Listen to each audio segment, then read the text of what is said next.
motion? I'll make a motion that we approve the minutes for the meeting of October 6th as published. I'll second it. Anybody else have any comments? Call for a vote. Aye. Aye. Approved.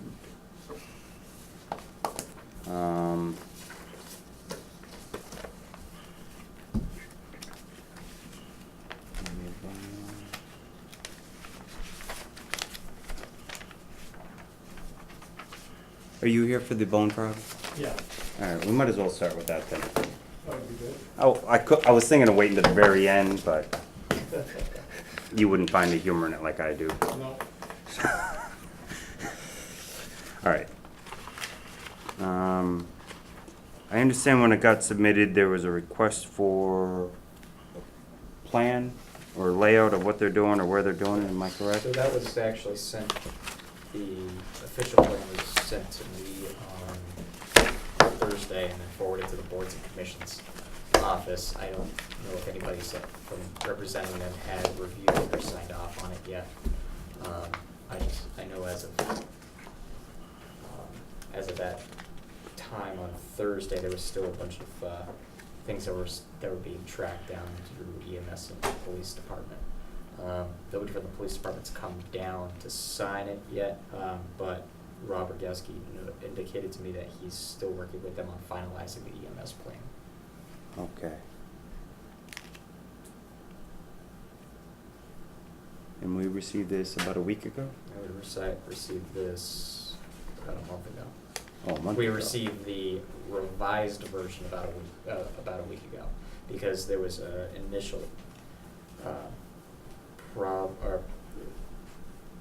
both chiefs had noted a few issues that they had with the originally filed plan related to lack of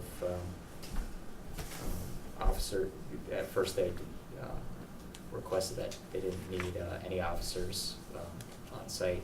Police asked them to revise that with one officer with a patrol car posted at the entrance for 4 hours, and then the EMS plan, and also the traffic and EMS plans. this is a lot smaller race than the others. It's a new one we haven't had here before. Okay. And they're based out of Western Mass. Okay. So we're gonna have a total of 1,200 people if their best guess is accurate. Pretty small event compared to the one we had last week. Right. Are you still looking to use similar bus parking, the Sunrise thing, okay, But it'll just be like a couple buses type thing, not like 30. yeah, okay. And that, after we vote on this, I'd like to report on the Spartan race too. Okay. If you guys wanted to hear how that went or anything. Yeah, I would actually like to hear that. I guess the only question I have on this is,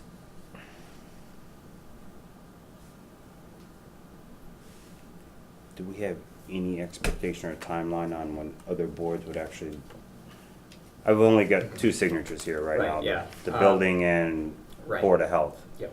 So I'm just, So, conservation and planning, they were supposed to come in at some point. I know that it had been forwarded to them to review it, at least somebody from the board make a comment on it. Their original complaint was that they hadn't received the final version of it, but I know that was received on Thursday. I didn't have any direct indication from them who would be the signatory for either of those. But I know as far as fire and EMS, Rob had said he was still working on just the final details on that, and then the police, this appeared to be the updated version of what they had discussed, so I don't know if they just haven't been able to. And this race has Come no down and sign digs it. like some of the other races. so for conservation, a lot less probably to look at. Right. Okay. And pretty much it's the same trail. Any place that's near the wetlands, it's the same as it always was, so. They vary it like in the pastures a little bit, but it's pretty much the same courses. Okay. What's your Okay, thoughts? I don't have any questions. I'll make a motion if we grant the approval for the race on September 8th, I think. Yep.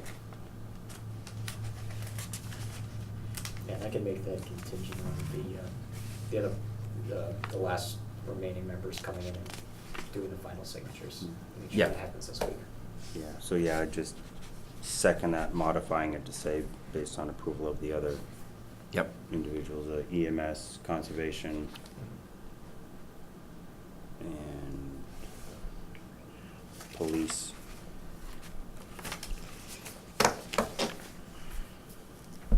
Does planning board have? I mean, I know they got a You know, meeting it's- tomorrow night, but they don't really have something to speak on this, I'm That's- guessing. Yeah, that's the kind of odd part on some of these special event permits. There's no physical I guess when we're looking at doing revisions to it, it's kind of like the special event permit is kind of supposed to steer the applicant to say, when you come in, okay, you need, from, as far as a building sign off, well, these are the building permits that you need. From a Board of Health sign off, these are the Board of Health permits that you need. Police department, if you're gonna close a road, that's, those perspectives. When it comes to the conservation and planning aspect of it, I can understand them wanting to be notified, but they don't physically have a permitting process to say either it doesn't apply to us or you have to follow this procedure. Because, unless there was something that said, okay, you need to file an A&R plan because you're gonna be disturbing a wetlands. Yeah, I get you, Yeah, some it's type kind of of a. All right, I guess they have a little less skin in the game than the other boards. but either way, that Or would just be my notification. modification of the motion, so I would second that. If we have any more discussion on Bone Frog? Call for vote? Aye. Aye. Good. But yes, that would be nice. the I'd like to update. report we had over 7,000 runners. Everything went really good. Thank you for letting us have the race. The police did an incredibly good job. We're getting really good at managing that amount of people. My wife did a little survey as the runners ran by the house. She asked 230 people where they were from. And we had 9 countries, including Slovakia, Croatia, Bosnia, Ontario, New Zealand, Puerto Rico, England. We had in the United States, 16 states, all the way from Texas, California, Pennsylvania, a lot of New York people from the Bronx, from New York City, an incredibly good group of people. And just wanted to report that. I didn't hear one complaint from anybody, none of the neighbors. So that's pretty amazing to double the population in the town for the day and have it run that smooth. Agreed. On the downside, I should have been here when you had the meeting for approval, but I wasn't. I was at a previous engagement. But I was disappointed to have you require the porta potties in the center of town. I don't think that was needed at all. Those are porta potties that we are paying for, which if the businesses in the center of town don't want people to stop, it's one click of a key and we can say there are no bathrooms available in the center of town and the Barre businesses in the center of town don't want your business. I'm required to have bathrooms as a business owner. If they choose to not let them use their bathroom in the center of town, we can make every one of those participants aware that no one is to stop in the common to use the facilities or to support the businesses. I think it's ridiculous. You had to take that cost on instead of them? Excuse me?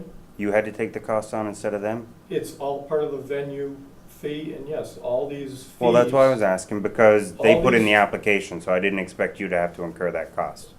All these fees are, it makes it harder to get these venues, these races to come back. So if they get nickel-dimed on permits and all this kind of thing, at the end, they sit down and look at the bottom dollar and everything. And it's just a requirement that really I don't feel is needed. I went down on Monday morning and looked in those porta potties, and it looked like each one was used 1 or 2 times. They're pretty much totally clean. I'm required to have bathrooms at my facility, and if someone stops, they can use the bathroom. They have band concerts down here. Do they bring in porta potties for that? I think it's ridiculous that the town I understand what doesn't you're have saying. a porta potty down there all the time for people that are coming through. But Spartan shouldn't have to be flipping the bill for extra business coming into the center of town. I get you. The weekly things, like the Sunday concerts and all that, don't compare to the potential impact of the population that your event brought to the town. You just doubled In the our center population of- that day. In the And center I of was- town, there was more people for the farmer's market and band concerts. The people don't come to the center that much. And I don't disagree, especially because a lot of them are parking at Sunshine and getting from there to here isn't working. But the reports I was receiving is people were coming in, and at most they might buy a bottle of water just so they can use the bathroom and get out. And so they had asked me to bring it up, so I brought it up.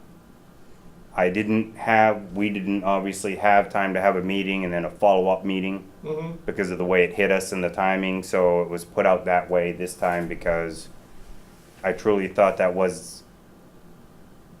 those 3 porta potties I thought were an insignificant cost based on the overall revenues I thought Spartan was expecting to receive. So I didn't think it was a heavy lift. So I didn't think it was really a large imposition on them, or I wouldn't have asked. And I was asked by others about it, so that's why I brought it up. It wasn't just a thought out of nowhere where I was like, hey, why don't we do this anyway? But I did recognize I didn't see a lot of activity. So I see your point, and I would definitely take it into consideration the next time around. Very good, thank you. Yeah. Thank you. Any questions or, no? No, thank you very much, and I'm glad it went well. It says a lot about how you also run your operations up there for it to continue to go this well, because it doesn't happen like that if the owner doesn't have a part in that. It brings a lot to the town. I've spoken to several people that have bought houses in town because of the breweries and the races and what we're doing up there, so. Certainly helps your neighbors with Yeah. parking. Yep. Very good, thank you. Thanks a lot, Phil.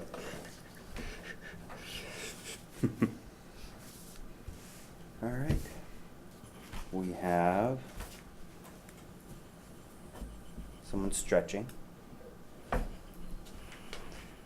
stretching? No, no, Oh, all right. not stretching. What would you like to bring up, sir? Well, in regards to this porta potty issue, and now, I'm not an owner of businesses down in the center of town, and I'm a resident here. And I think generally the center of town businesses aren't getting the kind of support that they'd like to get. Like there's a couple of stores down there that, there was a Subway here at one time. Now, I've never heard in my entire life where a Subway doesn't get supported. But what I think that you guys have just done in regards to the porta potty issue, I don't know, but you made the center of town almost less desirable when there's millions of people here.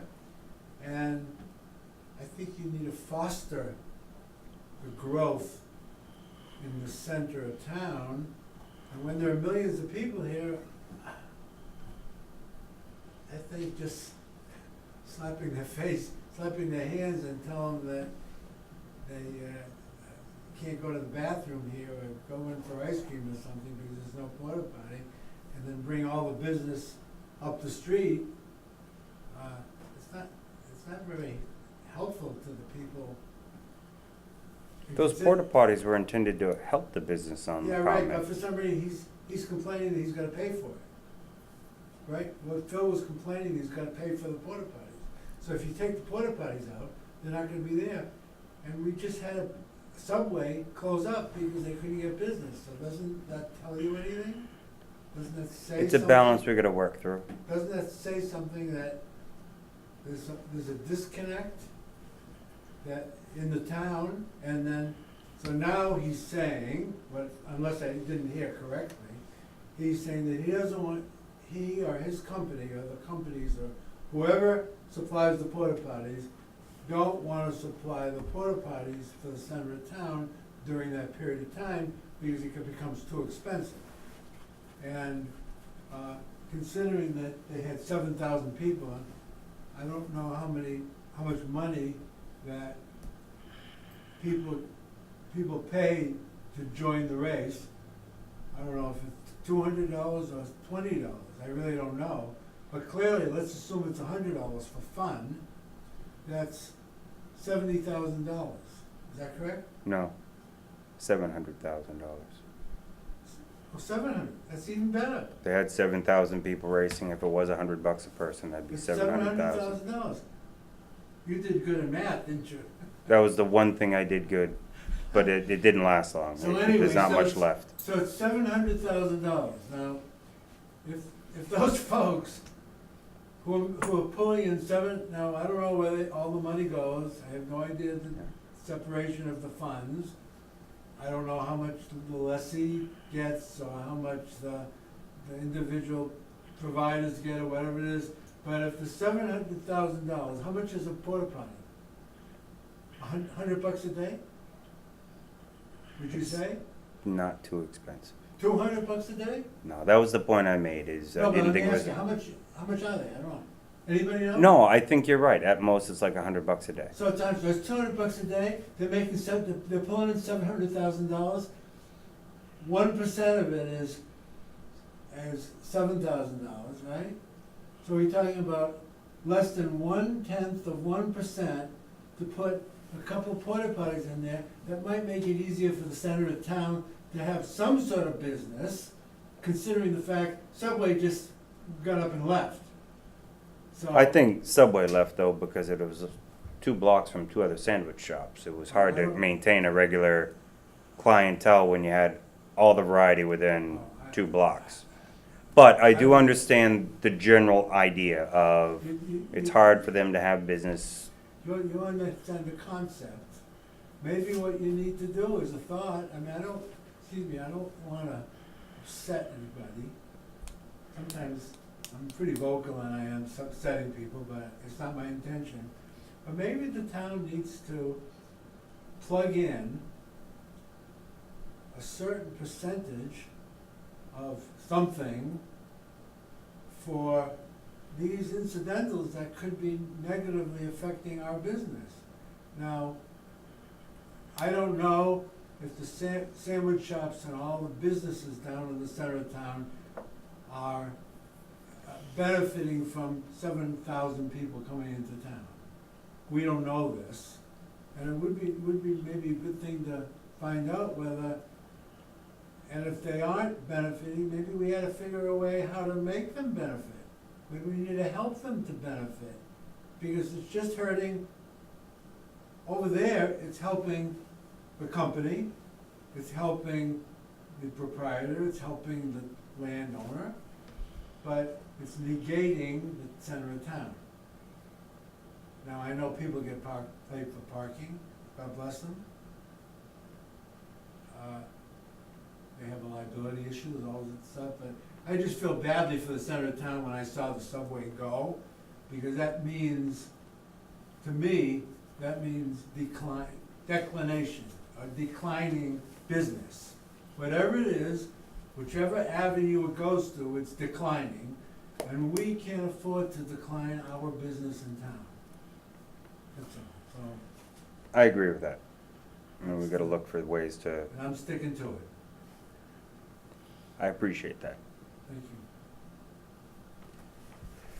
By the way, have you had the time when you asked for people's input?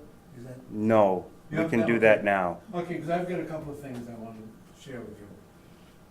We'll open it up to public comment. Somebody have something? You bet. I have a couple of things, and I thought that I was gonna get some help from some department heads that I discussed this with, but they're not here. Maybe they're coming afterwards, I don't know, but I guess I'm all alone and. Well, if it's public comment, all we really are gonna get into, to some degree, Right, is but I'm just a letting you- headline. Right, I'm all alone and I'm here. We had, myself and many department heads, department heads in this town, have always communicated about the town meeting and how the fact that the schools, the location of the time that the schools get their budget approved on the warrant, is that the term? Yeah, Okay, on the warrant, there's a listing of when the schools get approved. And people seem to think that the school's budget, which happens to be the biggest budget of the entire town, get approved maybe, or get discussed, maybe in the middle of the period of time, between 8 o'clock and 10 o'clock, maybe in the middle. And then what happens, and you guys all know, and I've seen it myself, and these department heads that for some reason didn't make it today commented also, is that the people who are interested in the school stuff, as soon as the school is done, this year was like $3 million or something like that. As soon as that's done, they're out, they're history. And then I saw specifically, and this is where I'm commenting, the Public Works Department was towards the end of the warrant, and they were and first of all, there was no discussion about the school budget. I mean, there was not even a peep for $3 million. Not even a whisper. The Public Works Department, they gave him some difficulty trying to, the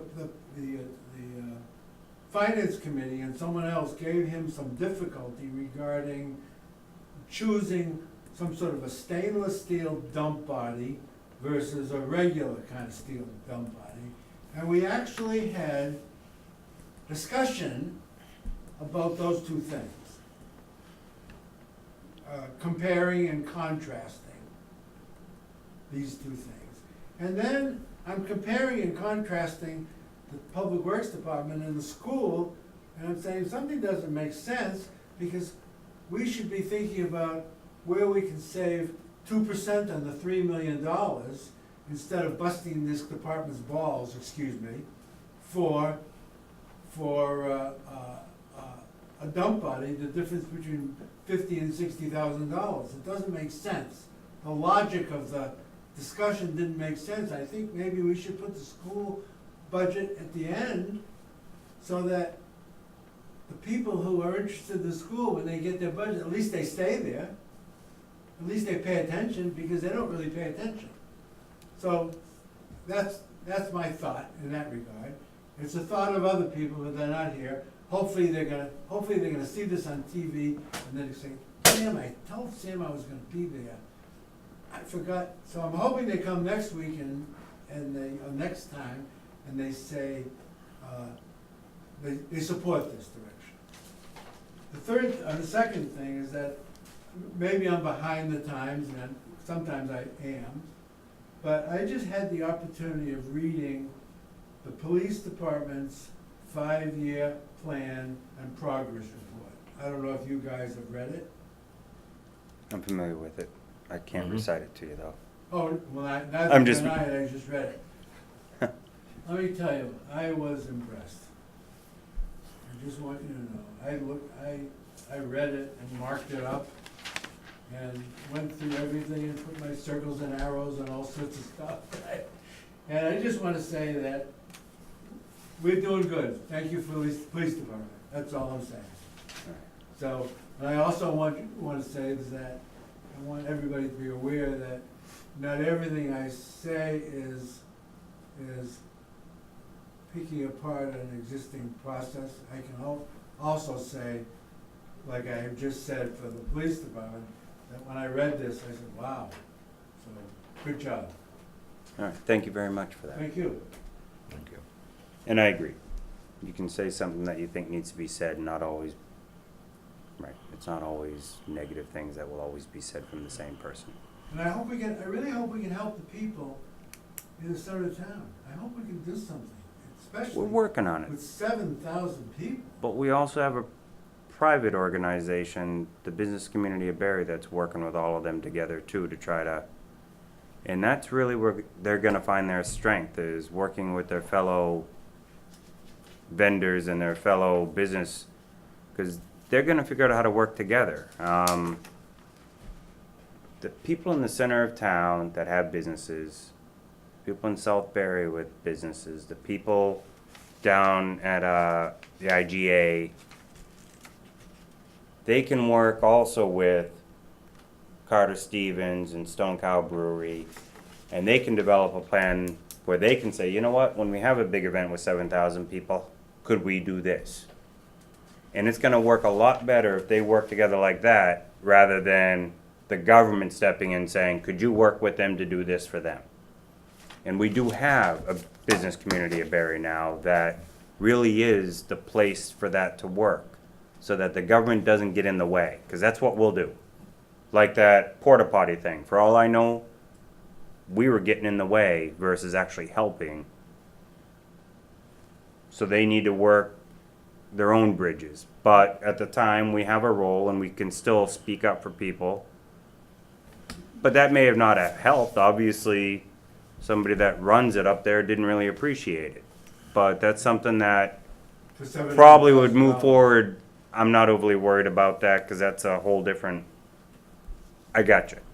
Good. But between the business members down here that may feel that way, they can in the future maybe work through the business community of Barre and see if they can work with members up there and say, is this something we could do? Is there a balance? Or maybe could we reroute the bus route? Or could we do this instead of going down 62 and up to the parking down 62 and then coming back on Sunrise, maybe do it in reverse.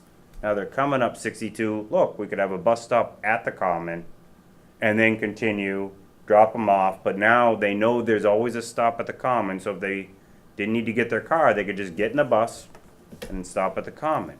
But this has gotta be something where it's actually, the businesses on the Common gotta want that. You know, they gotta feel there's a need and convince the people that are managing the bus route that this is worth it. I'm not gonna win that, even as a liaison. You're not gonna be able to put enough information in front of me that I could pass to them to say, this is a worthy cause. It's really gotta be the different owners starting to work together and say, what can we do to help each other? So that's my suggestion, kind of with you, but I do believe if you have that feeling of limited government as part of your internal being, then that's how you work it. You kind of put it back on the neighbors to start working together again and figure out how to make that work. So is this community, is that a pretty strong It's group? It's been solid for a year, and they just re-voted their president, vice president, treasurer type roles. They're moving into another strong year and trying to grow and continue to grow, so I think it's on the upswing. But they are established, is what I would say. They're established, now they're really trying to create something. They did the Barre Family Fun Day, which was on the Common, similar concept, helping the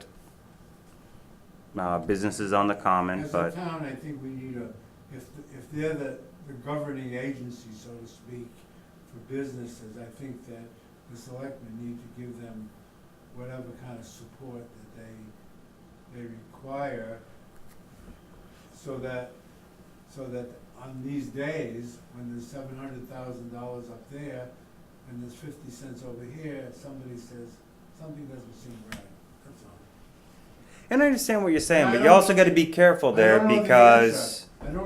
I don't know the answer of this, unless the government initiated a per person fee or something, or added ticket fee, or added something to sort of help us out. I mean, I don't know the finances for this organization and how it works, but if somebody complains, if a business collects $700,000 and complains about $200, something doesn't seem right, and Subway moved out of town. That's all I can say. I understand what you're saying. Okay, There's a good. part of me though that, and I'm only saying, And it's they not- develop Yeah, this whole program they're doing up at Carter Stevens and Stone Cow Brewery. They put in the effort, they do the networking, they make the calls, they take the risk, they do all of by that. the way, I'm not supporting either So one or it's none of them. hard for me to sit here and say, someone else should benefit from your work. No, but So but you that's why can't- I'm saying let them talk to I'm not them saying and figure somebody out should how they can benefit. help each other. But you can't, you shouldn't, as a town person, remember now, you shouldn't make it difficult. Maybe you need to ask all the people who have businesses down there, ask them during this time when there's a lot of business on the other side of town, are they negatively affected? Maybe they're not, maybe they do well, maybe they're singing and dancing, maybe they don't care about the porta potty. I just thought that, The word I heard is they get plenty of business to the point that they needed the porta potties. They were getting the traffic. It's much more than their regular daily. So I don't think they're hurting, but I also don't know how much more they can handle. That's the other part of it. So we aren't a big town. And so for us to bring 7,000 people in on a day, we don't even have public restrooms we could say we would open. That's why it became porta potties versus, yeah, send them to this place for the restrooms. You know, like in Worcester, you go to a park, they got public restrooms at a park. Things like that. You can even put on your permit, I need use and access to, and they'll give you exclusive use to those public restrooms for an event. We don't have that. So we've got to look at other alternatives right now, and that's the direction. But I think in general, that bigger picture has got to be grassroots. It can't come from people like us sitting at a desk or at a table saying, it's got to be the members of the community have got to work together and say, this is what we want to do. And our role really is, how do we make sure we just don't take advantage or walk over or take away other people's freedoms in the process? So maintain safety, things like that. That's how I see the role of the special permit. It's more just maintain safety and make sure adequate needs are provided, not to figure out how to balance different business interests and helping each other out. I do go to the business community of Barre meetings when I can get to them. And I was at the last one, and they're still trying to grow, and we talked about the Economic Development Committee, which is actually on the agenda tonight. That Economic Development Committee we're trying to create would be the role of the government working with the different communities, but it also works at a different level. That's kind of like, we can maybe look at developing a certain neighborhood, and can we find certain grants through the state that might help, and can the Economic Development Committee be part of that liaison process, so the private sector may not realize there are grants available, but if we can extend it out to them and say, hey, what's your plan? So there's different roles where the government can step in, and then there's different roles where it's gotta be the people saying we wanna do this together. And so that's what I would encourage first, is that, and use the business community of Barre as that first step. That's just my recommendation and where I come well, from. I'm glad it's become, I'm glad that it's been discussed, so that some people on TV might listen to it and may understand that these things have been considered and discussed, and, because we all want Barre to grow. Yep. I just don't want the, when I saw Subway go, I just felt badly for the person who owned Subway, Yeah, because no doubt there was an investment. and badly for the town of Barre, because I thought Subway is like, it's like milk. It's like milk and ice cream. It's, I know what you mean. uh, And we've got to look at, things are gonna change though, but hopefully, we got the Ice House Pub hoping to start up, I believe, down by the IGA. We got that hot dog place that just opened up. So, I don't like anything going away, but if one goes and two come, it's still moving forward in the right direction. Let's just hope we can keep that up and see what works. And don't get me wrong, I'd prefer an Ice House Pub and a hot dog place locally, or at least regionally locally owned, versus a franchise any day of the week. And I'm not knocking Subway, I think they still had good food, but if we could have a local owner have a similar, that would be better than a franchise in my opinion, because they have more control over their product. Was Subway owned by someone in this town? I'm not saying that the owner didn't own the franchise. Oh, I mean, I don't know. That's not what I meant, because I don't know who the owner of that Subway franchise was. So I don't know if they were local or not. Because if it was a local person, and for some reason, something caused the business to not prosper, then it would be damaging us again. If it's a franchise and it comes in from California, then of course you care a little less, but you do care that. Well, I still care to see something the like that- degradation of our economy, I Yeah, agree with that. Right, that's a good point, degradation of our economy. So I'm glad we're talking about it, I hope more people listen to it on TV. And I agree with that. I do like, the discussion does help spread the word. Yeah, good, thanks. You're welcome. With that said, if possible, I would like to move on to the Economic Development Committee, the charge, and see if we're okay with it, as it was kind of redrafted, whatever, last week. We sent out some copies of a draft. I do know that Greg had one comment, and I think you mentioned, Charlie, also, was my revised recommendation was to have 5 members instead of 7, but I think Oh, yeah, it was- Greg mentioned, and you also agreed, maybe to have 2 alternates, Yeah. just to make sure they could keep a quorum, Mm-hmm. Yep. which I'm completely fine with if we wanted to kind of add that into that top paragraph somewhere. I just wrote like 2 alternate members would be, my notes here, I'm not, would be appointed on an annual term whose role is to participate but only have voting rights when necessary to maintain a quorum. So they're pretty much full participants, they just can't vote on whatever that committee would choose to vote on.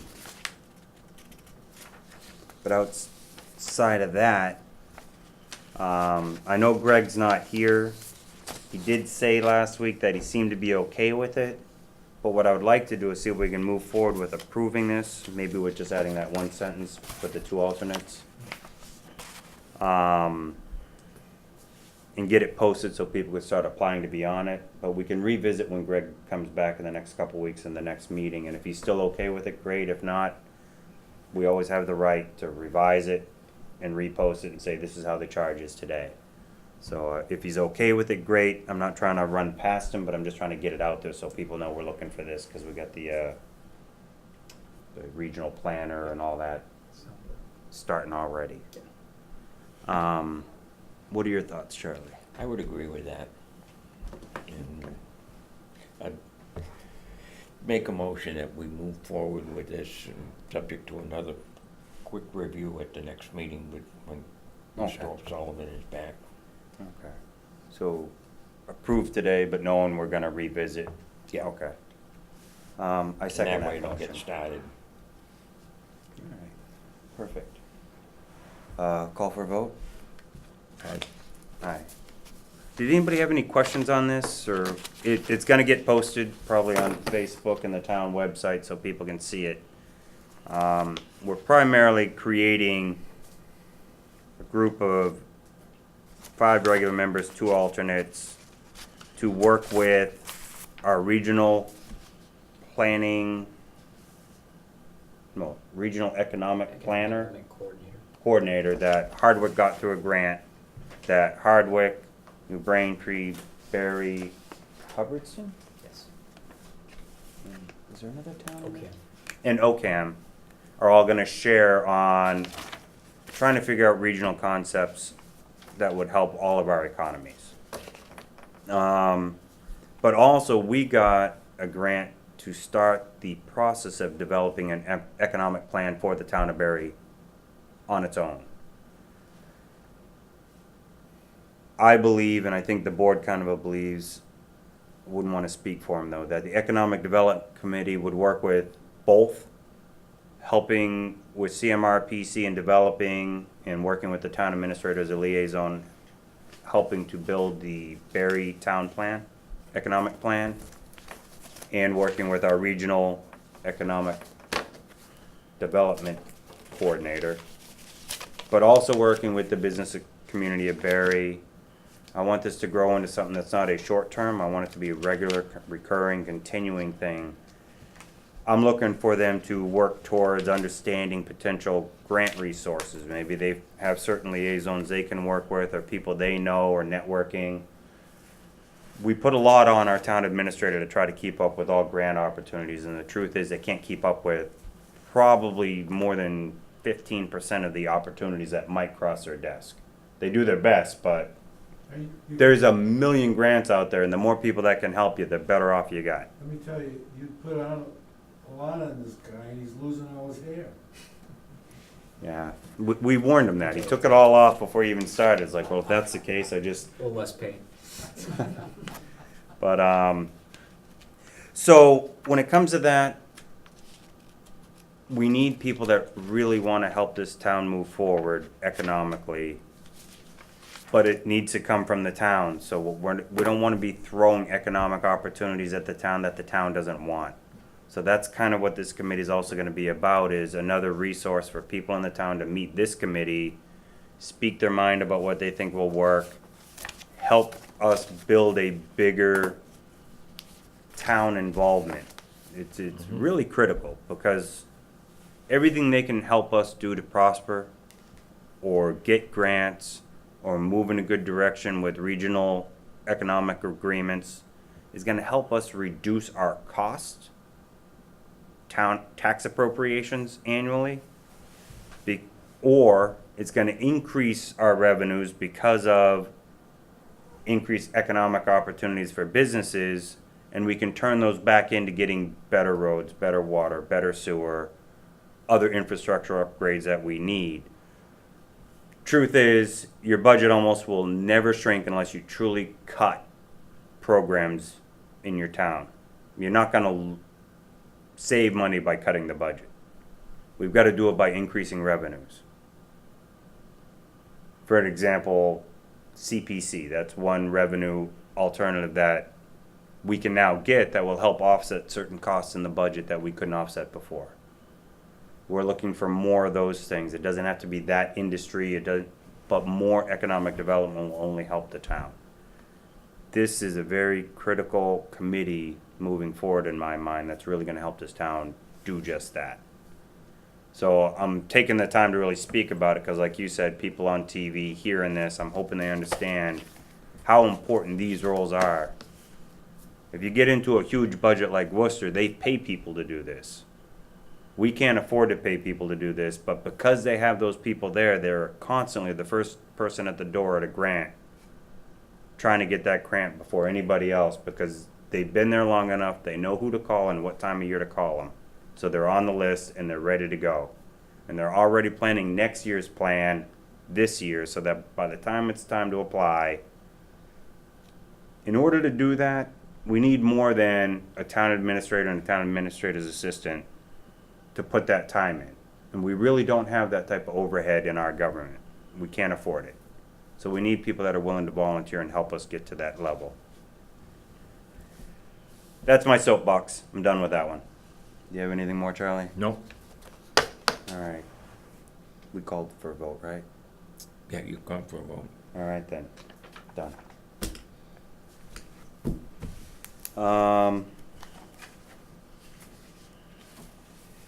We still only have the 2 people on the transfer study apply? That's all we have. All right.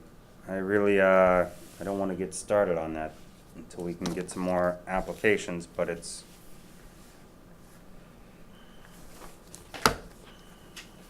we really need people that are willing to take some time to look into this and help. Otherwise, the select board will have to start making some decisions without input from a transfer station study committee.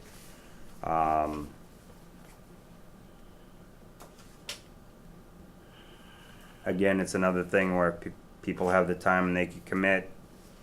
This is a short-term committee. It's not intended to last years. It's supposed to just get us through a point of deciding whether it's financially viable to insource management of the transfer station or continue to bid and have a management company take care of it.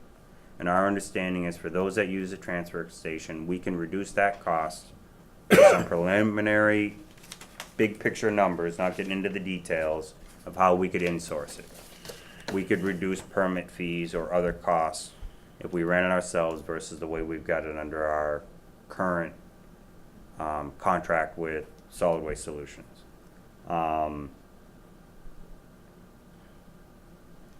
That's me speaking.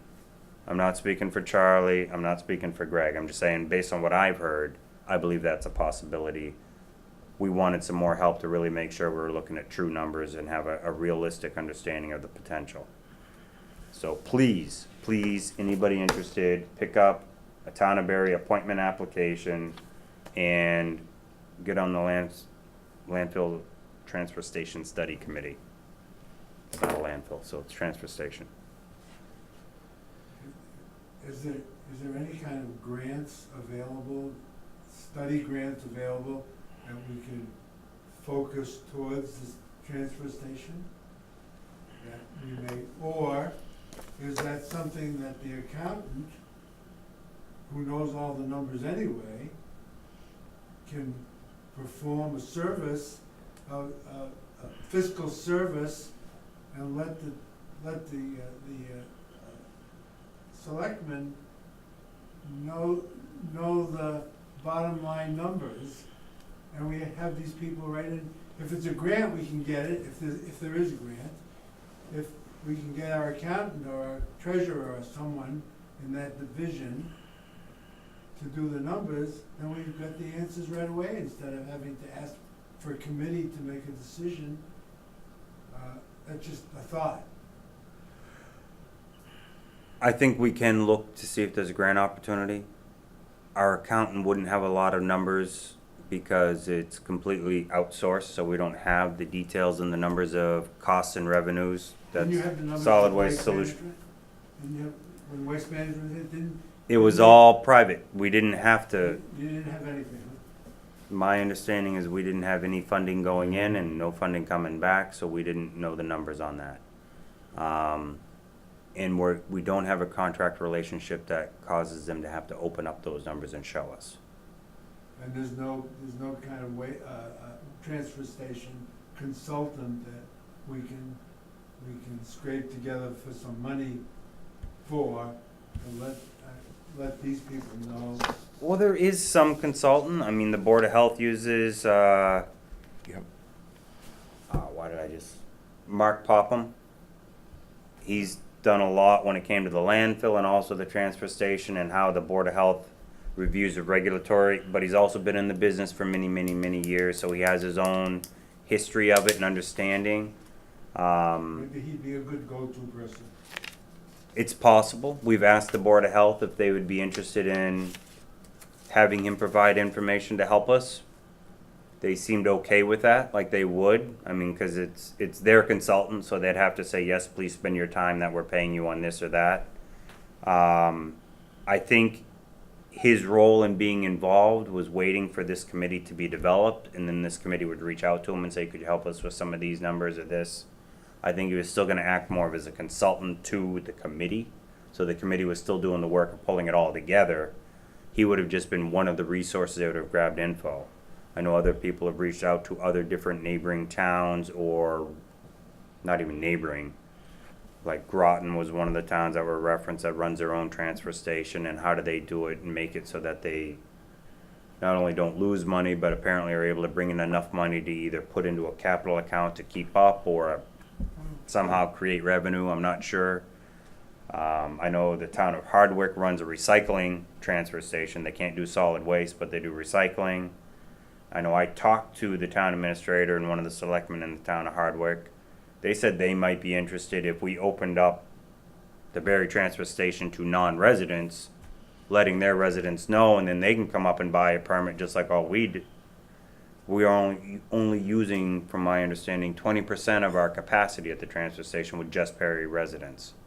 So if we opened it up to Hardwick, New Braintree, Ocam, other towns, as a regional concept, we might be able to sell, rather than 1,200 permits, maybe we can be pushing 1,700 if you add 3 other towns in that end up wanting to use it. If it's $700, I mean, if it's $100 a permit at that time and there's 500 more people, we can do the math, but I kind of did it before. I think that puts us at 500, 100, that's 4 zeros. That puts us at 50,000. 50,000 is a huge add to what we were looking at prior, to the point that we thought we could take that $100 permit and bring it down to maybe 75 and still stay afloat with what we thought would be the cost. But that was, again, high level without really looking at all the details and knowing that some of the recycle markets, the resale of the recycled materials, is on a downward trend, at least for plastics, but they've also been known to go down and up, down and up. So we wanted someone that understood that more to be able to provide more input on this committee, give this committee some information so they can put it together and say, here's historical, here's what new regs seem to imply, this is where it looks like it's going. That would help us. Andrew's doing his best, but he doesn't have the time to do that, and then again, chase all the other grants, deal with payroll, personnel, every other thing he's doing. That's why we need this committee. Or we got to start paying people. And a lot of the grants you get are almost a shared grant. They'll give you 50% of the amount of money that you're willing to put up as a town.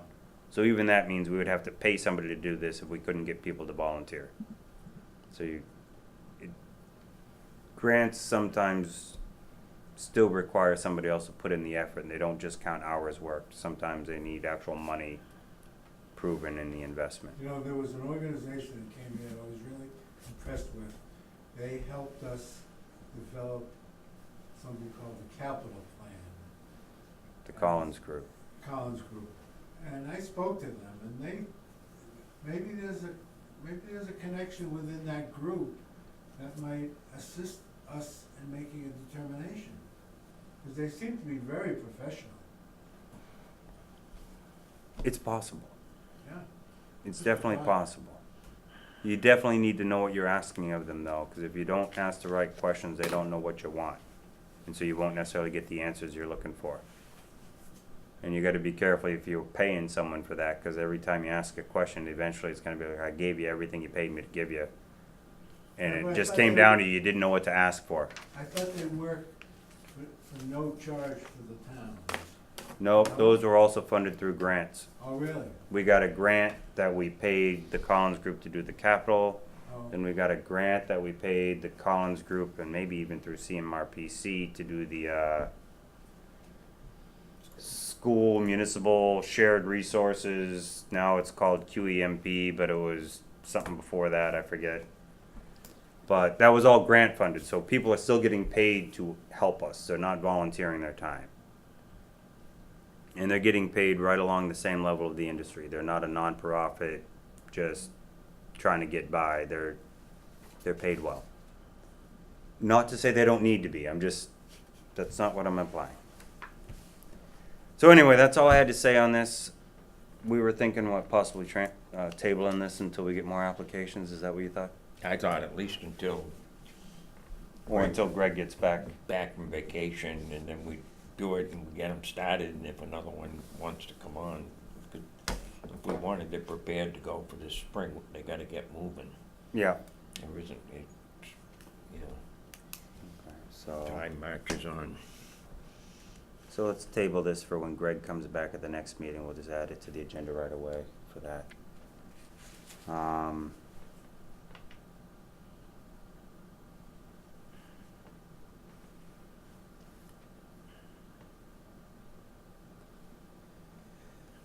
All right, the one I'd like to bounce back to now would be the marijuana bylaws. I had asked for this to be on the agenda. I've had some thoughts on this. It started with some things I had heard based on, well, following the town meeting. People had asked about the marijuana bylaw. They had asked about how can we get the right bylaw passed, what's it gonna take. I've had people talk about, is everything related to marijuana a zoning bylaw outside of prohibition, which was not a zoning. So in reviewing that and thinking about marijuana as a business, I felt like what we presented in front of the town was taking two different aspects of the marijuana businesses and trying to squeeze them all under the planning board. And I feel like there's a part of that actually that is the Board of Selectmen. And the reason I say that is the Board of Selectmen deals with all of our business licenses in town. We approve the alcohol licenses, we approve victuals licenses, in-holder licenses. So licensing is our jurisdiction. Zoning is the planning board. So what I'd like to do is, my plan was to go to the planning board tomorrow and suggest that they focus on revising their marijuana bylaws to be strictly based on zoning and not special permit granting authority.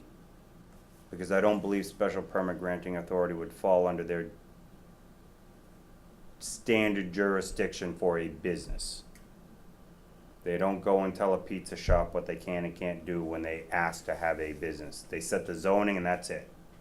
So there's a standard signage, there's a standard whatever you're gonna have for a business, but once you set it, they don't have to come back to the planning board and say, now can I have the pizza shop? The planning board is more about that, setting up certain rules and letting it run for a long time. I know they got into special permit granting authorities on solar. That really isn't a business because people aren't coming to share in the use of the solar on at your house. It's not a business that would normally get a business license. There's no licensing or certification to have solar. There are different regulations involved, but it has nothing to do with, can I have it on my site? Massachusetts also really pushed solar so that there was much more difficult for a planning board to write zoning to meet also the community's desires aesthetically. So they had to kind of create their special permit granting authority for that use. With marijuana businesses in town, I believe it falls under the Board of Selectmen, and I think it's also being fair to the business looking to do it in this town.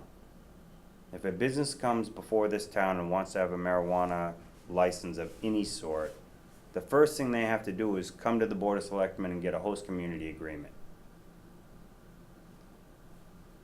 Once they get that, then they go back to the state and go through all of that application process, and all of this includes fees and investments. I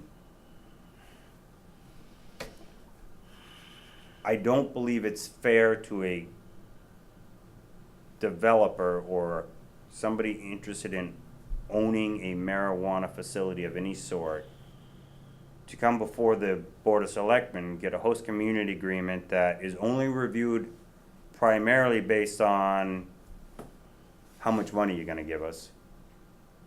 And maybe a couple small criteria like we put in the CPC, because we had no bylaws at the time when we had theirs. We agreed to limit no retail on site. We limited certain things in that host community agreement because we paid attention. We had a couple meetings.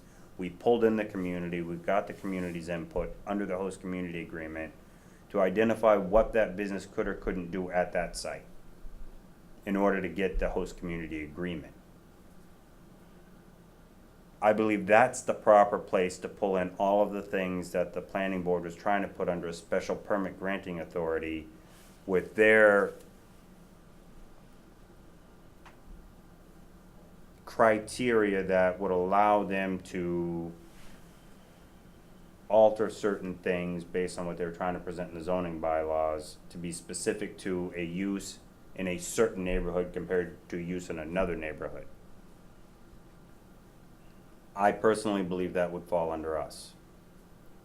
I don't believe they actually might survive a bylaw that went through like that, because it really would be considered subjective and it might not even make it through the Attorney General's office. Or a court case after, despite what the Attorney General says, and they still fight you on it, and you can still lose that. And now all of a sudden they're actually allowed to do what they're doing without any regulation, depending on how far that goes. So what I am going to propose is they work on the zoning, the Board of Selectmen work on a bylaw that identifies the process of the host community agreement and what we would include and whether we would include certain minimum public hearings, times between, so that anybody coming to this town saying, I would like to do business in this town, already knows the path that it would have to take going through us. Just so that once they get the state approval and it all comes through, they're not coming back to sit and once again wonder what this town is gonna ask them to do after that. So I wanted to bring that up now. I didn't know what your thoughts on that, Charlie, are. But I think that it really is two separate roles that each board has. And I think what we really need to be asking of a potential business owner needs to be brought up early in the process, so they're not investing money and then come to the planning board and feel like they've invested too much, now they just gotta do whatever they're told just so they can finally get their business running.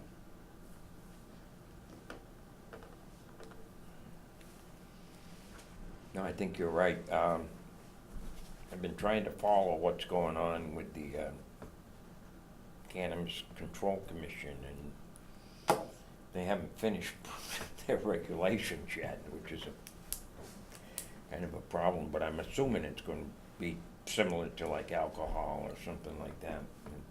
We issue a license and it's a permitted use in certain zones and whatever. Right. And I don't know if we can do that yet, given the fact that they haven't fully approved the regulations. I think there's certain areas that they haven't completely set, but I think like the testing facility, they're about to approve one Yeah. based on the regulations in place, similar to, I think, retail Mm-hmm. cultivation. They got some of those in play, but I think the concerns about delivery and social consumption are still things that are up in the air. They don't know what to do with. Social consumption, obviously, we prohibited.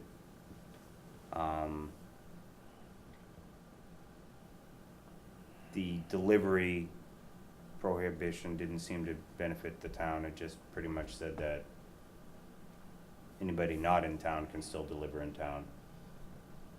So I think that's still got a lot to do on the state level of what they're gonna require. But I do think we need to establish, you're correct, some criteria if we actually have to issue the license. Right. I And assume that's what you're actually driving at, is coming up with a policy and, exactly.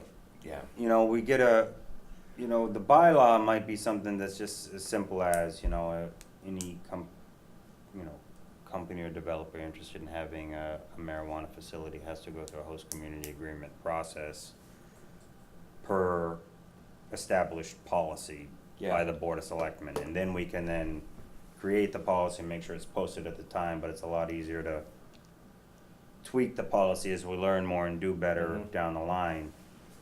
Because we should give them, these are the 5 things that we're gonna consider, one might be the cost to the town, one might be, the architectural compatibility with the neighborhood, one might be, public input, your butters, what's their concerns, what their thoughts. One might be security. But these are things we could put in under a host community agreement that I don't think would be something that necessarily fits into a zoning or a planning board. Right. Because host community agreement is a negotiated contract. The biggest thing is that right now, I believe that the the state has it capped at 3% gross revenue. That's basically. Right, so we can't change that, Right. but so the money coming in could be 3%, or we could say, you know what, we'll accept 2% if you put a 10-foot high privacy fence, not a chain link fence around it. I think one thing that we have to consider, you know, since the town basically went to town meeting and made it that, you know, that will have the ability to have retail sales, is to make sure that the town can pick up the 3% tax revenue, local tax revenue option for any retail establishment that comes in. I think that's gonna be the biggest thing that we need to make sure that gets passed. That might be a town meeting vote. Well, I don't think we should put that as a bylaw vote saying, get the max.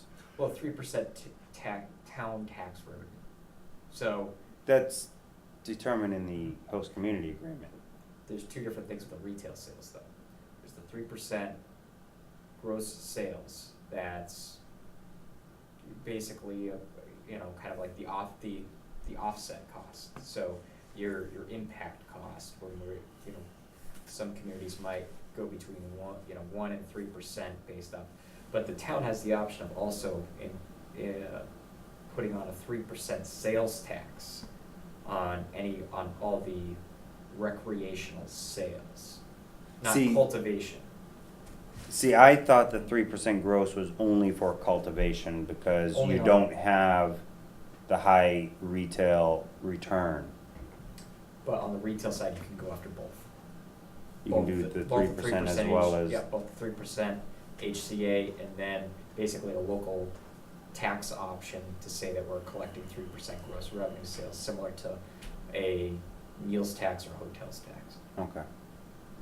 Well, We that just one can't- would probably be the bylaw, you're right. Yeah, so we can't go after that, you know, on the cultivation side because they don't have that gross revenue sales aspect of it, but. So that's what we'd have to look at, and it's, cultivation actually is based on gross sales. It's just at a wholesale rate. Right, at a wholesale rate. But the local sales tax on retail would be, Cause that's on top of what the 18% that the state's taken on, yeah, so. okay. But those would be things we'd have to try to get ready, and I would like to try to get these ready for this fall, because our moratorium technically ends at the end of this year. So I think for us, we've gotta have a bylaw that would be specific to the sales tax on retail, that we have a local right to do. And then we've gotta do a bylaw that would be about the process of the host community agreement. And more to that, what it is it's putting the onus on the Board of Selectmen more than it is, the developer. Right, and I'm It's pretty wondering- much saying if it comes in, the Board of Selectmen shall have a minimum of 2 public hearings, properly posted per public hearing posting requirements, I all wonder that. if we could get away with that through policy rather than through bylaw though. You can't hold the Board of Selectmen accountable I was on the just wondering- public hearings if you don't put it as a bylaw. Because just they can saying, always because the- change the policy. Host community agreement, you know, is required under the Cannabis Control Commission for anything, so they can't even do anything without them getting that host community agreement through us. So Right. that's just why I was thinking, you know, policy might be a good way to start. But the host community agreement, I think at most only requires 1 public hearing.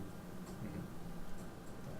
That's all I meant. So that's where it's like, you can have 1 public hearing and then everybody goes, what happened? But if you put in the bylaw, we're required to have 2, at least they can hear from the first one and say, oh, I should be at the next one. That's just my thought. So I'd like to draft some of that up. I'd like to get input from the public on that, what their thoughts are. And I'm gonna go to the planning board and explain my thoughts on that, and hopefully the 2 boards can start working together to figure out how we separate the original bylaws and say, okay, this is this and that is that, and see if it'll work. I don't know. I haven't spoken to the planning board, so I wanted to bring it up here first because I didn't want to go there saying I never talked to the rest of the board or, Mhm. and I know Greg's not here. It's just a start. When he comes back, we'll still revisit, see where we're at. He'll have plenty of time to have input. Yeah, I'm sure a lot of the planning boards, difficulties with the inputting the special permit granting authority as themselves is the fact that, it's kind of that square peg in a round hole thing where, I can tell that they're trying to use what other towns have adopted, in creating what their bylaws are. And a lot of towns that bring in, somewhat that's not a necessarily clear-cut use of a zoning district will require a lot of special permits, and having the planning board as a special permit granting authority. But the one thing that we're missing from our end is basically a test of saying that this is what goes into that special permit. This is what if you fall into all these criteria, we're gonna say yes no matter what. Right, without just saying that we're a special permit granting authority, it doesn't really meet the test of, say it's a little too ambiguous for an applicant. They don't have a clear set of guidelines that their application's gonna fall under. So, unless the planning board decided to revamp the entire zoning bylaw to require additional additional uses having to get special permit, then I agree. I don't think that you can take one use and say, well, except for this use, that one use has to get a special permit, and we're gonna make the decision as to what goes into the special permit. So, and I think we can play that role. And it would be supporting them, not another way of doing it, right? So that's what I'm hoping to present to them tomorrow and see what their thoughts are, give them a chance to think about it. I don't expect anybody to be able to say I do or don't agree right away. It'll take a little time to think about it. But we gotta start thinking about it, because November will be here before we know it, and we'll all be like, oh, I wish I had a bylaw in place. As a point of information, I heard recently that the town of Winchendon approved 3 retail facilities for marijuana. Now, I don't They may have. I spoke to one person who has interest in that, and he mentioned it, who's also in the political realm in Winchendon, and I was just amazed, that's all. I'm not saying I was amazed negatively or positively. I just was amazed that they jumped on the bandwagon as much as they did. That's my thought. Whatever that means in the long run, right? And in 5 years down the road, we may say, boy, we're glad we didn't do that. And then we may say, boy, we missed the boat, right? It could be either. It really could. Right. And I understand that, and that's gonna be a little the test of the state, not just each town, but the state's gonna have to figure out Yep. what is this really doing? Yeah. Anybody else have anything to say on No. that? Okay. All right.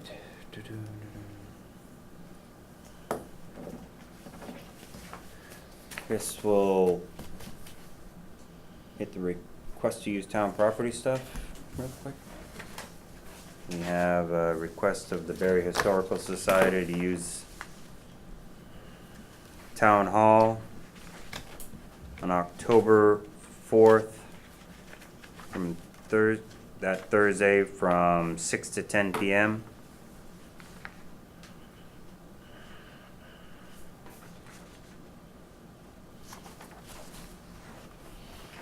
One says lectures, and the other application for the same date and general time frame says historical program, history of Barre Fire Department. So that would be October 4th at Town Hall. I'll make a motion that we grant permission to the Historical Society to use the town hall on October the 4th from 6 to 10 p.m. I second that. Any comments? Call for vote. Aye. Aye. We also have an application from the New Life Church.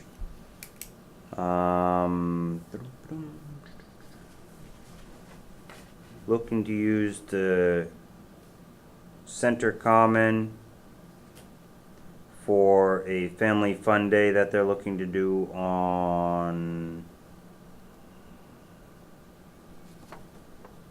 Do you know what day it is? It didn't.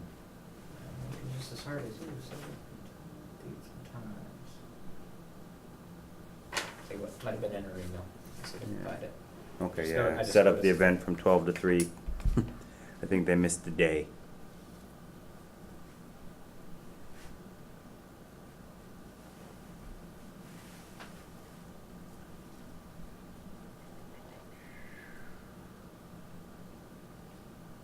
What's the date? They don't have it down, do Yeah, they? that's. No, I just think they looking to just see from the original. overlooked it.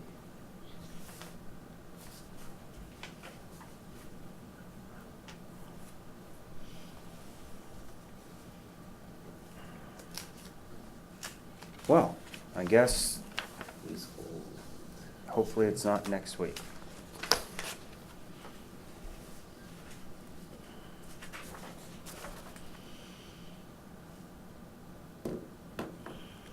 Should we call the number? I actually have the exact here. September 8th. September 8th. Saturday, September 8th. September 8th, Saturday. New Life Church is looking to do something on the Center Common Family Fun Day. Hamburgers, hot dogs, and other things, popcorn, etc. Any thoughts, comments, motions? Okay, that shouldn't conflict with the farmer's market, September 8th. Right. Okay, I'll make a motion that we grant the request by the New Life Church to use the common on September the 8th from 12 to 3 p.m. Is that the same day as the car show? Ooh, The Lions car show? that might be. The Lions Club, is it the 8th? I think it's September 8th. What is, the car show, that's right. Or is it the 15th? I thought it was the 8th. They haven't sent us anything. I think they just, I'm I surprised. saw it's something him. posted on the side of the I'll road probably or. find out tomorrow. Get the I berry. saw a blue brochure at the post office, and I thought it said the 8th. I thought it said September 8th. Yeah, I I have to think, think back now to that you mention Tim it. putting something on the electronic sign.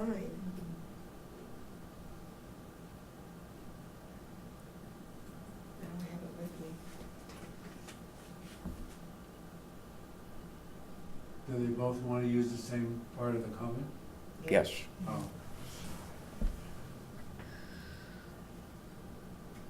If one group wanted to use a different part of the common. They use the whole, it's a car show. Oh, they do, they use the whole thing? Yeah. Oh, God, yeah, I'm unfamiliar with it. I just drive by. you're I- right. I haven't learned how to smell the roses yet.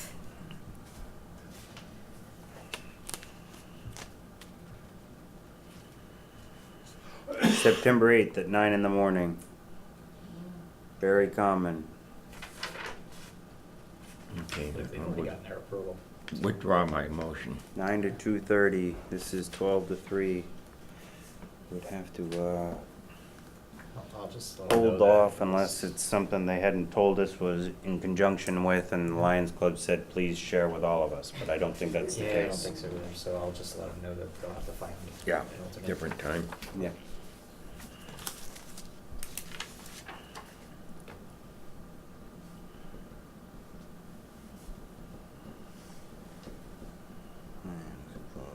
Car show. Alrighty.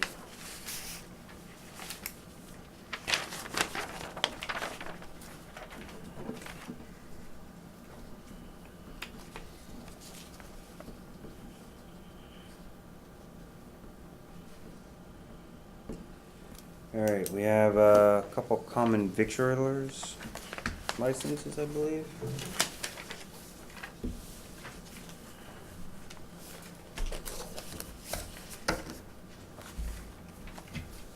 We have, So it's it, please.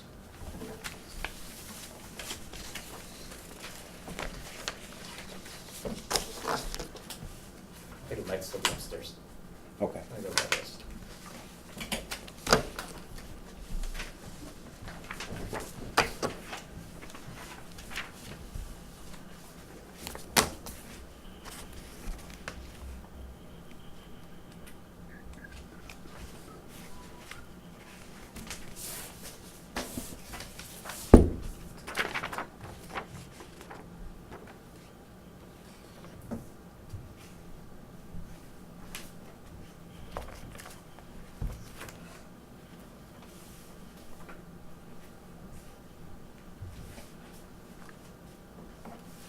Did you get a copy of that? Yes. Okay. Yeah, we just have to make sure they've been checked by the building department Exactly. for compliance.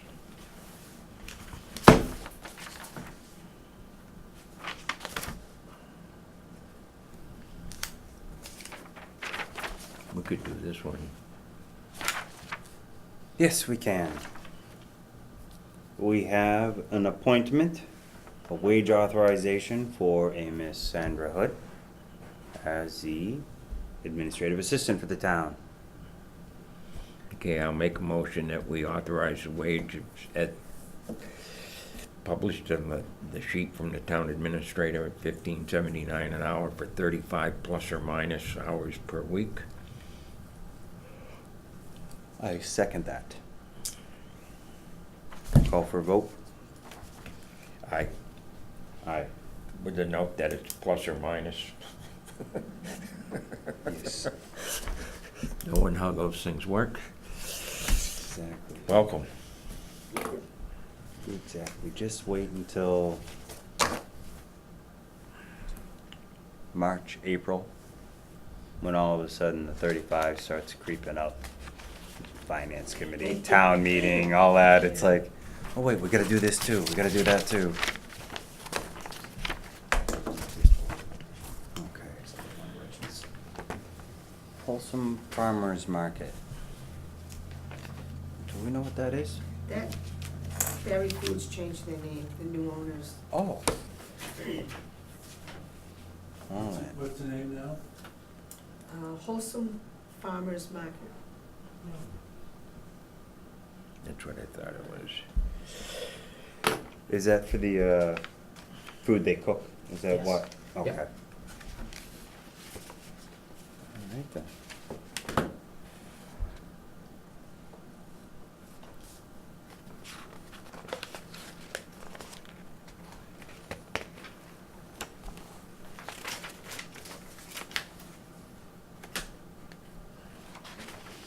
Okay, I make a motion that we grant the common victual license to Wholesome Farmers Market Incorporated, 596 Summer Street. I second that. Call for a vote? Aye. Aye.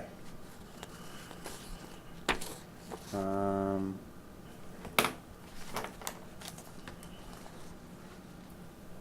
Similarly, we have another one, Weenie's Hot Dogs down same neighborhood, 531 Summer Street. Looking for a common victualer's license to serve hot dogs through a walk-up window.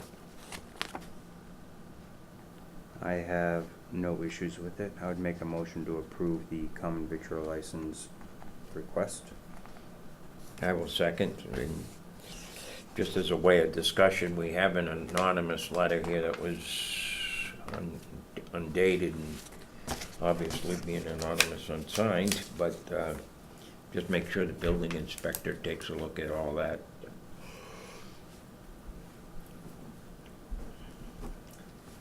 That's the one we approved. Are you allowed to read the anonymous unsigned letters? It's available, we don't. Public record. public record. Oh, can you read it? If you want it read. I'll read it if you'd like. Okay, Mac, we all got it. All right. Letter was sent to the town of Barre building inspector. Board of Selectmen were copied, as well as the ADA, care of U.S. Department of Justice. I would like to draw your attention to potentially dangerous situation at a business in town. There is a new hot dog restaurant located at 531 Summer Street that does not meet the ADA regulations. I have noticed the following violations. The handicap ramp is too steep. The slope should be a 12-to-1 ratio. There should be handrails on both sides of the ramps. The area at the bottom of a License. handicapped ramp should be flat for a minimum of 60 inches and be as wide as the ramp. The area at this location continues to slope and wheelchairs may not be able to stop. The handicap parking spaces are on a steep incline. Also, the parking spaces are not painted. The serving window is too high for handicapped access. Please see to it that these problems are addressed for the safety of those with limited access. Thank you, Barre resident. Unsigned. Unsigned. Barre resident. That's okay.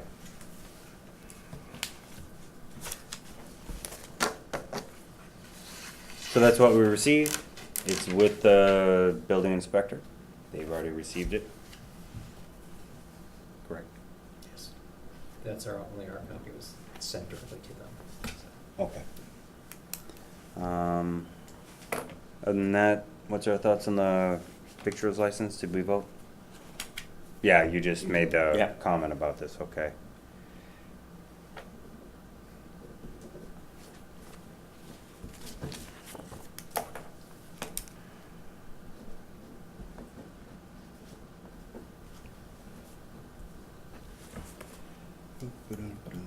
Alright.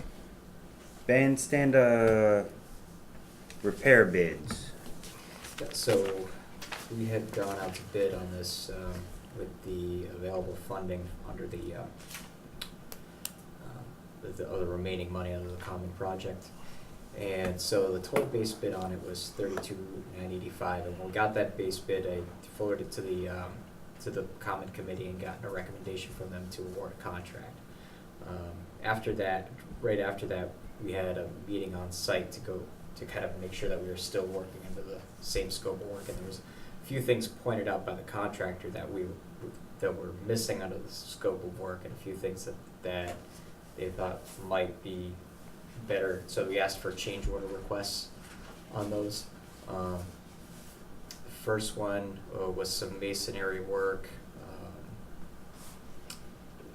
underneath or related to the stairs, because it seemed a little bit more involved than what it was originally shown as.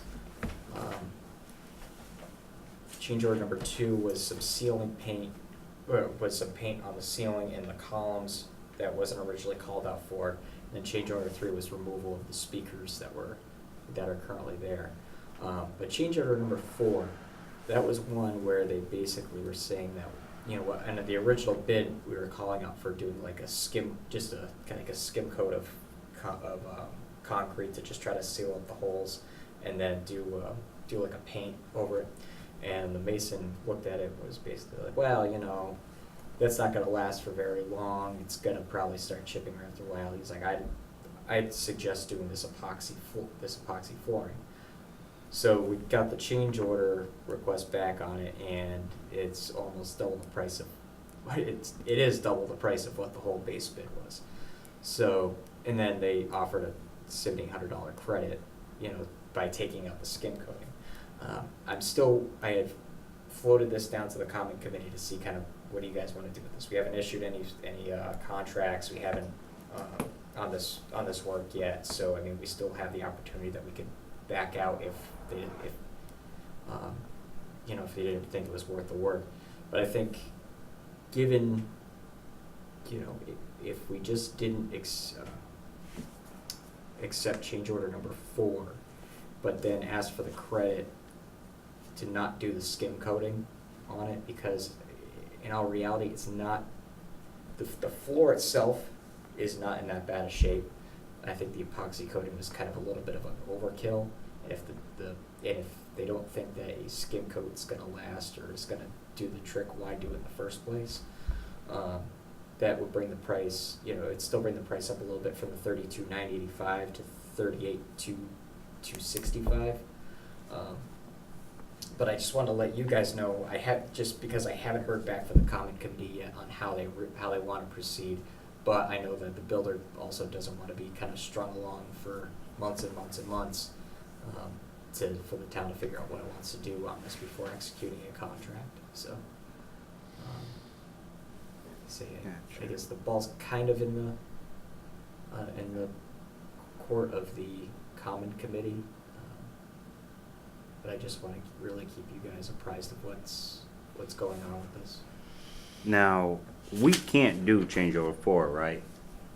Because I don't think you we could pretty much. afford it. I don't Well, think. I didn't even think you could legally Oh, no, under no, I procurement mean, law yeah, because you legally doubled the under- base bid that was bid. Right. Okay. You're going. I don't think you can exceed 50%. It might even be less than that. Might be like 25%. But that would just be a gross over expenditure over the base bid. Yeah. Okay. So. Basically, if we said, oh yeah, we really want that epoxy floor, we'd probably have to just go out and rebid for the epoxy floor to be done. I know that I just had a couple public bathrooms completely coated with a epoxy floor for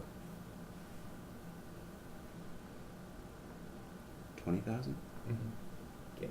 which is probably more square footage than the total of that gazebo. Right. Yeah. And then, So I'm thinking, yeah. oh, it's a change order. We're gonna Yeah. throw out a price and just hope they pay us. Exactly. And I'm not saying it wouldn't cost more, but I'd rather get more people bidding on that than just taking this contractor's number on it. Right. Yeah. And I don't even, if you look at it, that's not where the highest, where the greatest need is. If you invest, if the rest was done without the floor being done, you'd still look like a brand new bandstand. And it could be something that you'll look at down the future if you really wanted to. But, I'm still just kind of waiting on the common committee to give me a yes or no. The base bid included the stairs and the bulkhead? It did, yes. Okay. Yeah. All right. You have any thoughts, Charlie? No, But thanks for the initial review, so we kind of have an idea when it comes by. Yeah, I had a feeling when they were talking about epoxy floors, it was like, I think we might be pushing the limits on our change orders.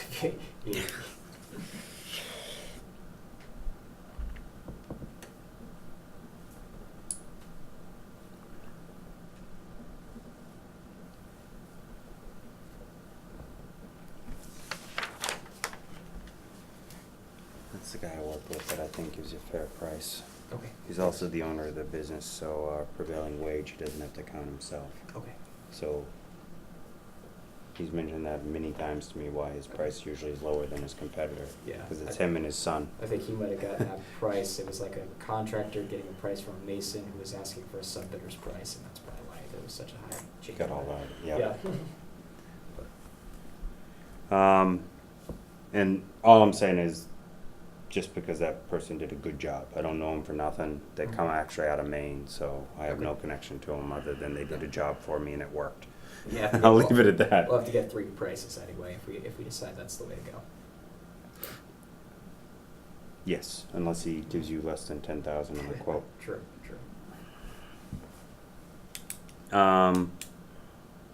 Bandstand repair, fuel contracts. Yeah. So we did the annual bid for fuel for diesel, propane, and gas. Let's see, diesel, propane, and gas. Number 2 fuel. Propane, heating oil, and 22X diesel. They're pretty much all in line. RJ McDonald had the lowest overall bid for all 3 services. So EP1 was the only other bidder on propane, and they were slightly higher. So I have two originals of each of the three contracts. You guys can review and decide to approve. Did they, was propane the only one to have more than one bidder? Yeah. Wow, okay. What was the fuel oil cost? I don't have Is that backup data in here, or are these just all the agreements? All the backup data is in the, I can read it off from the contract if you'd like. I just don't have I didn't include the tab sheet in there. Okay.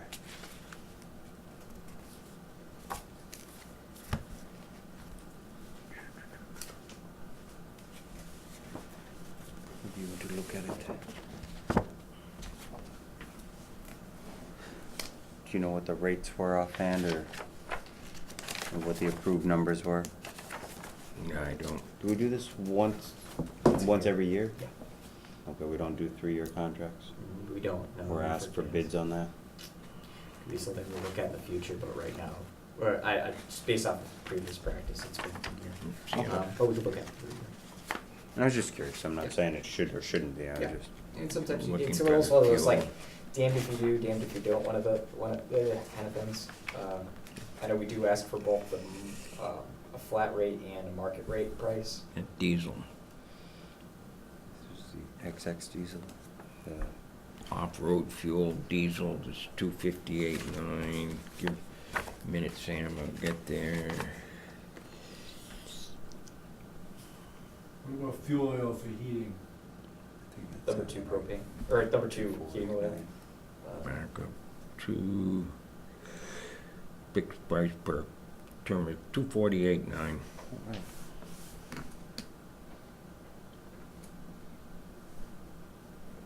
Yes. And that's for heating, or what That's a about? floating rate. What about for propane?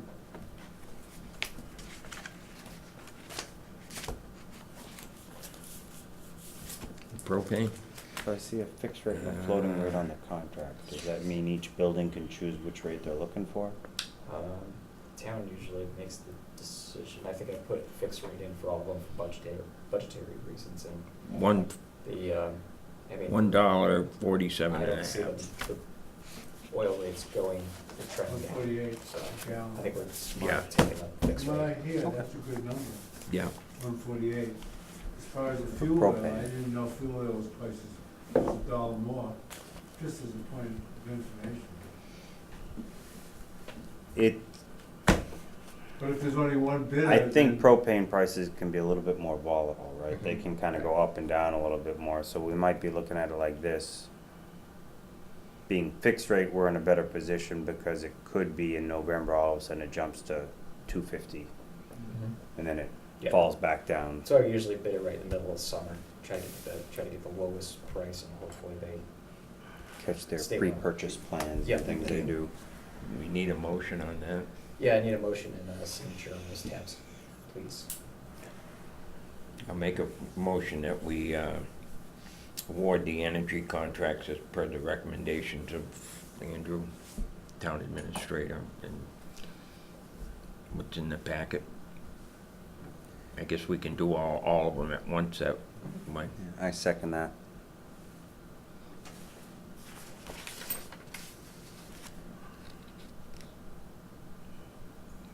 I got plenty of stuff for you to What is it, sign, 2 so if you wanna copies wait till each? after, that's fine.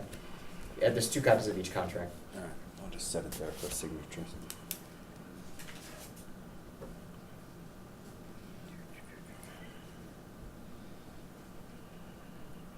Annual appointments, I guess, is the only thing left on the agenda. Did you do Sandy's? We did Sandy's. Okay, cool. We just didn't sign There you go. this one yet. That's me anyway. Andrew, I just have one thing. I mentioned it to Sandy the other day about the telephone company's getting a little lax on their polls. I don't know who you called before, but it seemed to take care of the problem. See what I have here. Every time I drive by that one on Worcester Road, I see it. It's the Oh, it's just hanging wires. by the wires. Yeah, the wires holding the pole up. That's on, There's a few on Charter and Verizon, not National Grid. Yeah. Except National Grid should have done a better job taking that leftover pole and tying it to the new pole, so it actually was supported on something other than Verizon and Charter lines. There's a couple on Did you get a- Winsville Road that leave a little bit to be desired. I'll try to do a quick surveys to get some of the worst ones, but, did you get a poll number on that? Did you happen to get a poll number on that I poll? can No, I try on didn't. my way, cause I drive Okay. by it every day to work, I Okay. can see if I can do that and Okay. email it to you. I'll Take a Maybe picture. I'll do, yes, It the looked picture is better really gonna today. help because it kind of. It looked better really today, puts it in actually. there, go, you need to take care of this, so. Okay, It looked a little better today. It wasn't quite as far hanging out. okay. It's the humidity, or the lack of it, it dried up and the wires pulled it up a little bit. Did have that on my things to do today and just didn't get around to it, sorry, Joe. So, the annual appointments, there's a big old list of them here.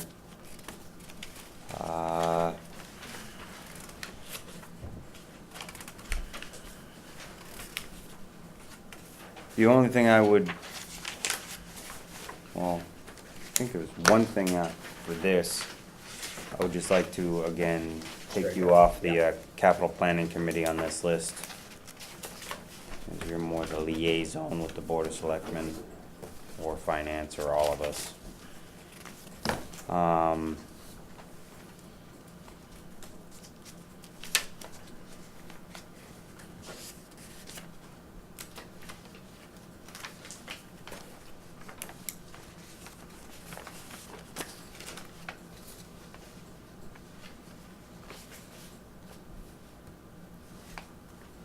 Okay, when you note the 3-year, 5-year, 3-year, 1-year, is that saying that these are the only people in those particular groups or committees that are up for reappointment this year? Correct. Okay. Yes.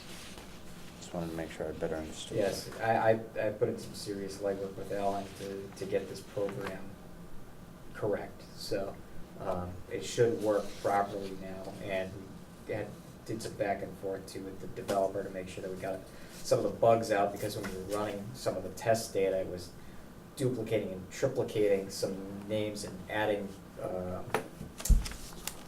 additional terms past the 3 years. So, we put in probably a good solid 4 days worth of work to get the correct appointments in here, get them into the correct terms, and then get it to work properly, so. Okay, perfect.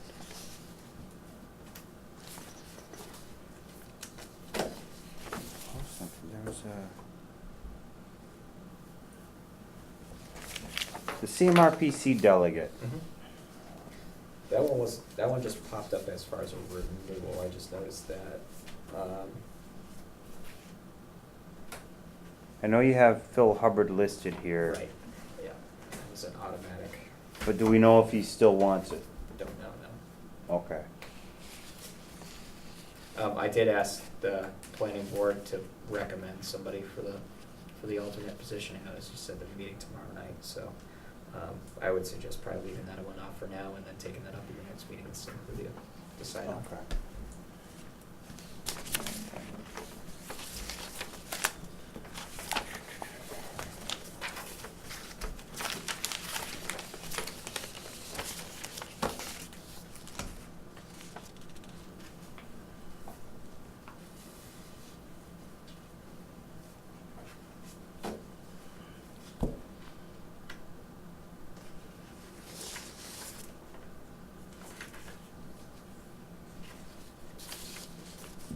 Okay, so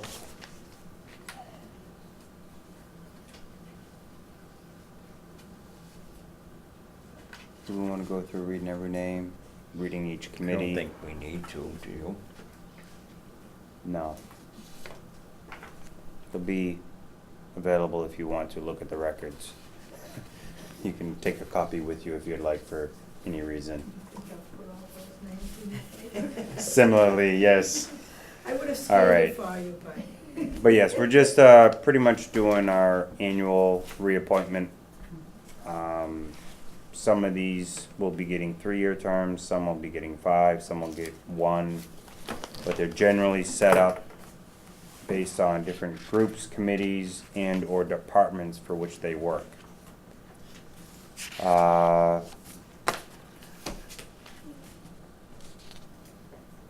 make a motion to approve the appointments listed here, less the appointment of the town administrator to the capital planning committee, and less the CMRPC commission. I will second that. Till we actually know.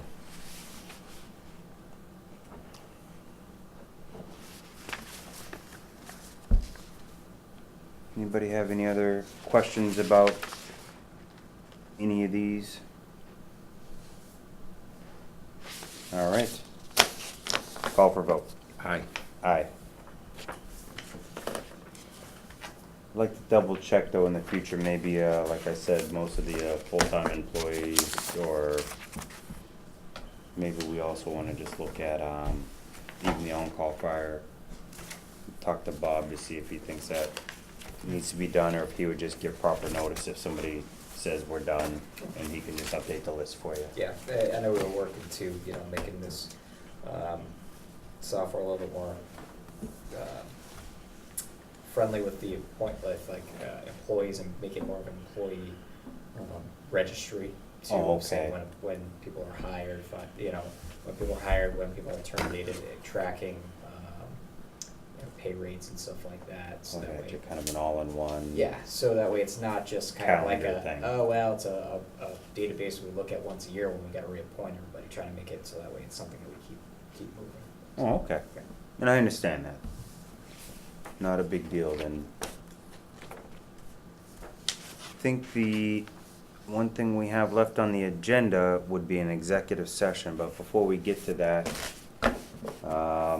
just like to see if there's any town administrator report you'd like to discuss, or? I didn't really have too much else to report on. It's been a busy week, or a busy couple weeks since the last meeting. Sandy's been great in her first week here. I'd say really getting up to speed quick. And summer's coming to an end, so just getting ready for the for busy fall. So. The only other thing I'd like to say, well, actually, I'll let you go first. You No, got go ahead. anything you wanna add? Okay. I would like to say, though, that we had, received a resignation letter for our assistant collector, Jessica Crawford. I wanna say, best wishes with where she's going in her life and what her choices are. I really, appreciated everything she did for the town since she's been here. The time that I had a chance to get to know her, I know there weren't a lot, but she was just very friendly, and I appreciated the way she worked with people. So thank you there. Similarly, we just got a resignation letter from our treasurer. Nancy Talbot's done a lot for this town in the last 5 years? Many years that she's, 8 years. and really helped us dig out of the hole with a lot of things like the foreclosures and the thing that she's really been working on, as well as working through a tough period after a previous treasurer collector office. She had to kind of step in and really try to get us back on track and work hard to help us find our way back out of that. And it's obviously still not resolved, but she's done a lot to help us. Her letter did say that she would stick with the town to get through October, so she's not leaving right away, thankfully, which will help us with the transition. So that's gonna be two very critical spots that in the next 3 months we need to fill with some good people, because we're just losing 2/3 of that entire office, and that's not going to be easy. So that's where we're at today. Just got that notice today, so I don't want it to sound like we've had any chance to speak to her. I don't know enough. I just know that she's given her notice, and we'll see where it goes from there. See, and this is all administrative stuff that you guys know, but is there any reason in one department that you're losing such a significant experienced crew? Is there anything that the town of Barre is doing or should be doing or is acting differently where departments just up and leave, or are these folks moving to Eastern California, and is there something we should know about as a town, I guess? I don't know. We haven't had a chance to do an exit interview. Jessica Crawford did note, I believe, she either noted or somehow I had heard through a different channel that she actually was able to step up in her career at another town. So she wasn't making a lateral move, she was making a career advancement in her move. So I can't say that had anything to do with anything here other than it was an opportunity and she was able to take it. I haven't had a chance to speak to Nancy, so I don't want to speak on that. Because I've dealt with that department, they seem to, from my deal, they seem to be working like a well-oiled clock. They do a good job, and they, despite the difficult job you have to ask a treasurer to do when it comes to collecting taxes, and, well, treasurer collector, I think she always showed that she really cared about how it affected the different members of the community. And at least that's how I always felt. I mean, she had a job to do. Not everybody was gonna feel that when she said it's time to pay your bill, but she cared. And I know she talked to us about things when it came to budget season and what she thought it, and how it would affect people, so it made a big difference to me to know that, how much she cared and what she tried to put into it, so.